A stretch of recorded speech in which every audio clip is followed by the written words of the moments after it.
How to fix Google Play gift card more info needed error. Hi everyone, welcome to the channel. This is Rose and without further ado, let's dive right into the video. First of all, launch Google Play Store application on your device. Now tap on profile icon in top right corner of your screen.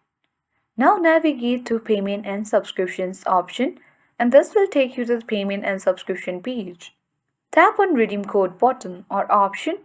In the redeem code section, you simply need to enter the gift card code you have. If everything is fine, the amount will be added to your Google Play balance.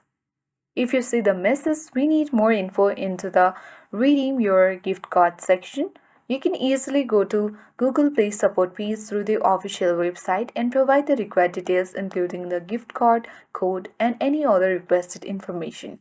The Google Play support team will assist you in resolving the issue. And that's it. I hope this guide was helpful. If it was, then don't forget to like the video and subscribe to stay updated with our latest tutorials. Thank you for watching and see you in the next video.